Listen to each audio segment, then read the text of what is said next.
जय मसीह। आज 17 सेप्टेम्बर 2022 तदनुसार 1 असोज 2079 शनिबार। आज हामी माथिल्लो कोठाबाट हेर्नेछौँ। आजको शीर्षक छ मेरा अभिभावकका आँखाद्वारा। आज हामी परमेश्वरको वचन प्रस्थान 4को 10 देखि 17 सम्म पाठ गर्नेछौँ। त्यसपछि मूसाले परमप्रभुलाई भने, प्रभु, म बोल्नमा उस्तो सिपालु छैन, न त अघि म सिपालु थिएँ, न अहिले तपाईँ बोल्नु भएपछि म सिपालु भएको छु, किनकि म बोल्नमा र जिब्रो चलाउनमा ढिलो छु। परमप्रभुले तिनलाई भन्नुभयो, मानिसको मुख कसले बनायो? मानिसलाई लाटो वा भैरुकी देख्ने वा अन्धो कसले बनाउँछ? के म परमप्रभुले नै होइन र? अब जा, म तँलाई बोल्न सहायता गर्नेछु र तैँले के बोल्नु पर्ने हो सो सिकाउने छु। आमेन। लेखक आफ्नो अनुभव र विचारलाई यहाँ यसरी प्रस्तुत गर्नुहुन्छ।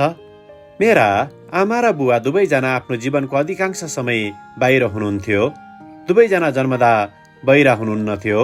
उनीहरूले बाल्यकालमा रोगको कारण आफ्नो सुन्ने शक्ति गुमाउनु भएको थियो। दुवैजनासँग अपाङ्गता हुँदाहुँदै पनि उहाँहरूले धेरै चुनौती र बाधाहरू पार गर्दै खुसी र मायालु मानिस बन्न सफल हुनुभएको थियो।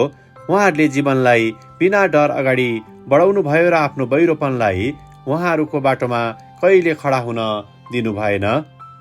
आमा र बुवाको सुन्न सक्ने क्षमताको कमी भए तापनि उहाँहरूको दृष्टि र अवलोकनको क्षमता एकदमै बलियो थियो।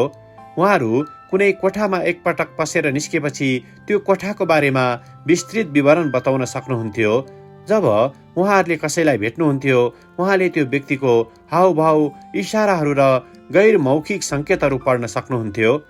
परमेश्वर जान्नुहुन्छ र हामीलाई के चाहिन्छ सो कुरा प्रदान गर्नुहुन्छ। मूसा एक महान वक्ता थिएनन्, तर परमेश्वरले उनलाई एक अगुवा हुन जे आवश्यक थियो सो कुरा दिनुभयो।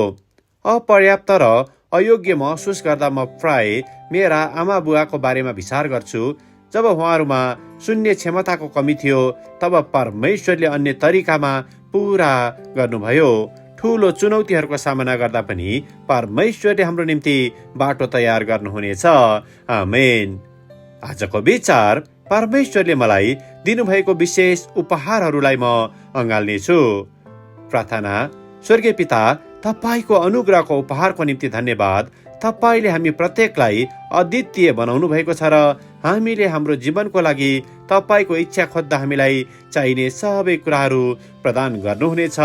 येशूको नाउँमा आमेन। आजको लेखक Brian Foster, North Carolina, America.